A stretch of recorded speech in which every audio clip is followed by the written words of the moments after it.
Okay, so this is the baseline health.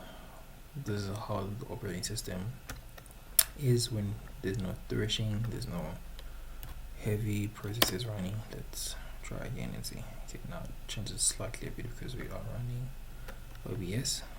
Alright, let's try again. There we go. But still, context switching is still below 10,000. Alright, now let's introduce a toxic slipper.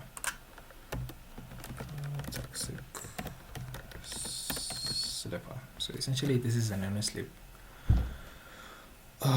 process.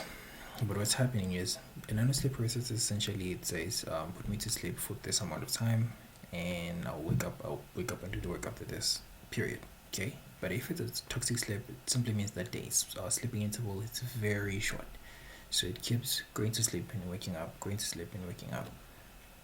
There you go. Alright, hammering the kernel with Nanosleep now. Now, have a look into this writing here. Essentially, we're not even supposed to. This is how we identify a process that is very toxic. Let's say every 1 second. Alright, there we go. We have a toxic slipper writing here. Threshing, context switching 17,000 times every single second. So that is not good at all. And have a look at this right here. Let's go to second 5. Now look into this. Initially we had 10,000. Now we are clocking 46,000 every single second. So that is essentially hammering the system. And not only that, but look into what's happening here. We had like 90s and let's go back to what we've established. So baseline 99, 99, 98, 99, and then we started running OBS right here, right? And let me see, and then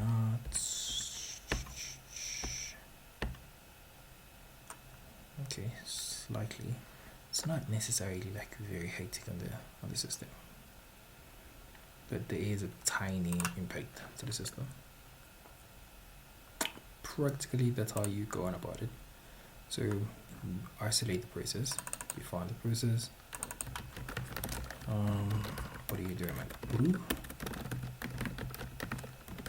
Okay, sleeping. What are you reading for? Right, Nanosleep.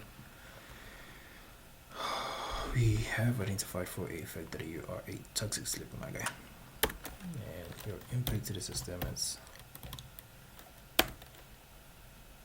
noticeable. Yep. Have a look at this right here.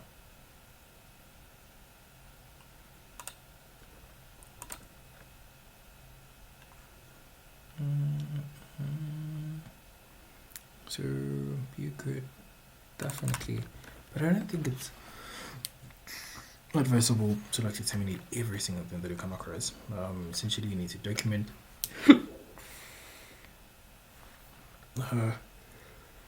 for a Nanosleep fixes doesn't necessarily mean terminate the process.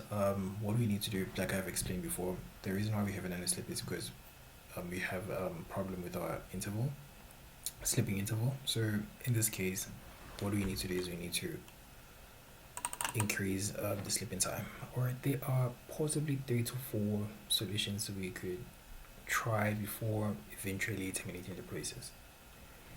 And I don't know, I think in the upcoming videos I'll update you on that.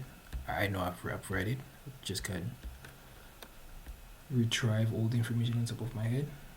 So this is it right here. It's not a lot, but this is an Nanosleep. So we did a do rate,